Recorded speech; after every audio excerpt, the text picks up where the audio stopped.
Live Maharashtra digital news, हक्कासाठी लढणाऱ्यांचा बुलंद आवाज। परभणी येथील जिल्हा सामान्य रुग्णालयात राज्य सरकारी गट ड चतुर्थ श्रेणी कर्मचाऱ्यांच्या विविध प्रलंबित मागण्यांसाठी सुरू करण्यात आलेल्या संप आंदोलनाचा आज दुसरा दिवस होता। शासन आणि प्रशासनाच्या उदासीन भूमिकेमुळे कर्मचाऱ्यांमध्ये तीव्र संताप व्यक्त करण्यात आला। या आंदोलनाचे नेतृत्व जिल्हाध्यक्ष सिराज शेख, उपाध्यक्ष रमेश मुटेकर, गजानन जावळे, सोनी साबळे, पवन कुरवाडे, मास्के, नितीन चव्हाण, मुकादम राजू डिलोड, अजित जोंधळे सर, सुजाता कांबरे, फेडरेशन अध्यक्ष आणि कार्यकर्ते, कर्मचारी, महिला मोठ्या संख्येने उपस्थित होते। गेल्या 2 दिवसांपासून कर्मचारी रुग्णालय परिसरात ठिय्या आंदोलन करत असून अनेक वेळा निवेदने देऊनही शासनाने मागण्यांकडे दुर्लक्ष केल्याचा आरोप आंदोलकांनी केला। वाढती महागाई, अपुरे वेतन, रिक्त पदे, पदोन्नतीतील अन्याय आणि कंत्राटीकरणामुळे कर्मचाऱ्यांचे हाल होत असल्याचं सांगण्यात आले। आज आंदोलनाच्या दुसऱ्या दिवशी आंदोलकांनी जोरदार घोषणाबाजी करत शासन आणि प्रशासनाचा निषेध केला। जोपर्यंत मागण्या मान्य होत नाहीत तोपर्यंत आंदोलन मागे घेणार नाही, असा निर्धार यावेळी व्यक्त करण्यात आला। दरम्यान संपामुळे काही सेवा विस्कळीत झाल्याचं चित्र असून त्याची संपूर्ण जबाबदारी शासन आणि प्रशासनावर असल्याचं आंदोलनकर्त्यांनी स्पष्ट केले। शासनानं तात्काळ निर्णय घेऊन कर्मचाऱ्यांना न्याय द्यावा, अन्यथा पुढील काळात आंदोलन अधिक तीव्र करण्यात येईल, असा इशारा देण्यात आला। याच्या अगोदर पण संप झाला होता, तुम्हाला पण माहिती आहे, तुम्ही पण त्याला कव्हर केलं होतं आणि महाराष्ट्राला पण सर्वांना माहीत आहे की याच्या अगोदर पण आम्ही जुनी पेन्शनसाठी 1 दिवस संप केला, 7 दिवस नंतर संप केला, पण त्यावेळेस पण शासनानं आम्हाला काहीच दिलं नाही आहे। तर त्याच्यामुळं आम्ही आता पण हा संप पुकारलेला आहे की शासनानं ज्या आमच्या राहिलेल्या मागण्या आहेत त्या मागण्या शासन मान्य करतच नाही आहे। शासनाची कर्मचाऱ्याबद्दल भरपूर उदासीनता आहे, कारण की शासनाला पण माहीत आहे की खाजगीकरण केलं तर आम्हाला कर्मचाऱ्याची गरज पण पडणार नाही, पण हे चुकीचं आहे। शासन जो विचार करते ना ते चुकीचा विचार करते, कारण की परमनंट कर्मचारी असले तर ते हक्कानं काम करतात, जिम्मेदारीने काम करतात, तसेच कामं कॉन्ट्रॅक्ट बेसचे कर्मचारी करू शकत नाही आहे। तर आमची मागणीच ती आहे की पहिलं तर एक जुनी पेन्शन जशात तशी 1982ची लागू करायला पाहिजे।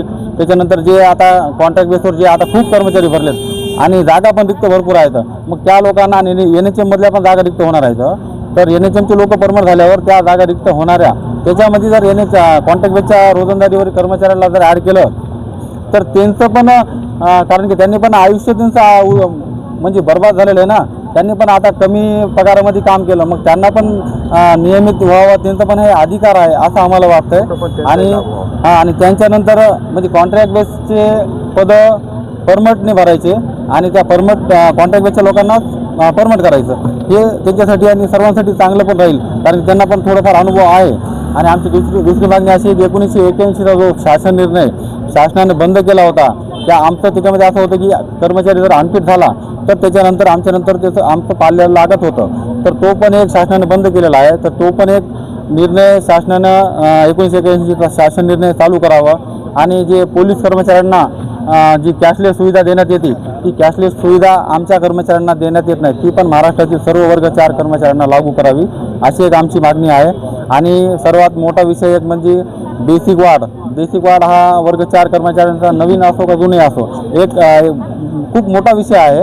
त्याच्यामध्ये शासनाने आता सध्या महागाईच्या पिरियडमध्ये तुम्हाला सांगतो 15,000 रुपये बेसिक आहे। जर नवीन कर्मचारी असो किंवा तो जुनाही कर्मचारी असला तरी त्याचं बेसिक 20 ते 25,000, 26,000, 30,000 पण जात आहे। मग त्याला DA जर कमी असला तर तो पगार त्याला उदरनिर्वाह करण्यासाठी सुद्धा पुरत नाही आहे। तर तो 15,000चं जर 18,000 बेसिक झालं तर आमच्या कर्मचाऱ्यांचं थोडं चांगलं होईल, त्यांना उदरनिर्वाह करण्यासाठी पाहिजे तेवढी पगार पण मिळेल असं आम्हाला वाटतंय। तर ते पण एक आमचं व्हावं। जर मागण्या पूर्ण नाही झाल्या तर पुढचं पोलीस जर काय मागण्या जर पूर्ण नाही झाल्या तर आज आमचा दुसरा दिवस आहे।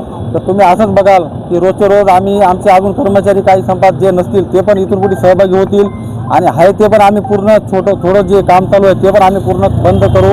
आणि यामार्फत तुम्हाला एक सांगतो की आपण आपल्यामार्फत शासनाला विनंती करतो की आमच्या मागण्या लवकरात लवकर मान्य करावं आणि हा संप मागे घेण्यास शासनाने सांगावं आणि आमच्या मागण्या मान्य करावं, कारण की आम्ही हे संप सहखुशीने करत नाही आहे।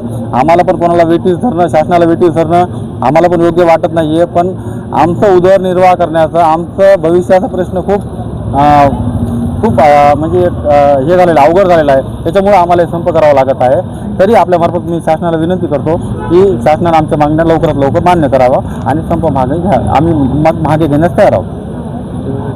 हा संप आमचा 21 एप्रिलपासून चालू झालेला आहे. राज्य शासकीय कर्मचारी मध्यवर्ती संघटनेच्या प्रलंबित मागण्या संदर्भात हा संप आहे.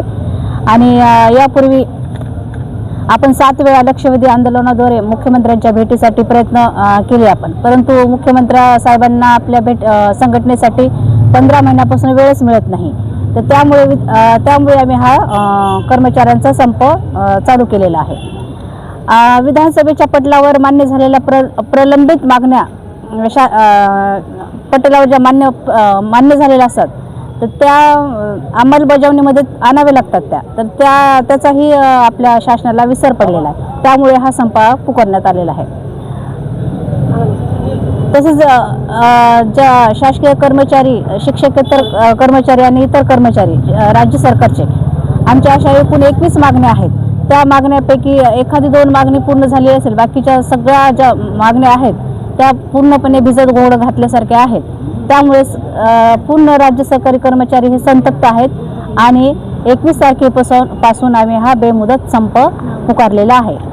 आरोग्य मत आपल्याला मी बघतो त्यांच्याकडून काय अपेक्षा आहे आणि काय त्यांच्याजवळ आपण आमच्या माध्यमातून काय मागणं. आता आरोग्यमंत्री हे आपल्या जिल्ह्याचेच आहेत, पालकमंत्री हे आपल्या जिल्ह्याचेच आहेत.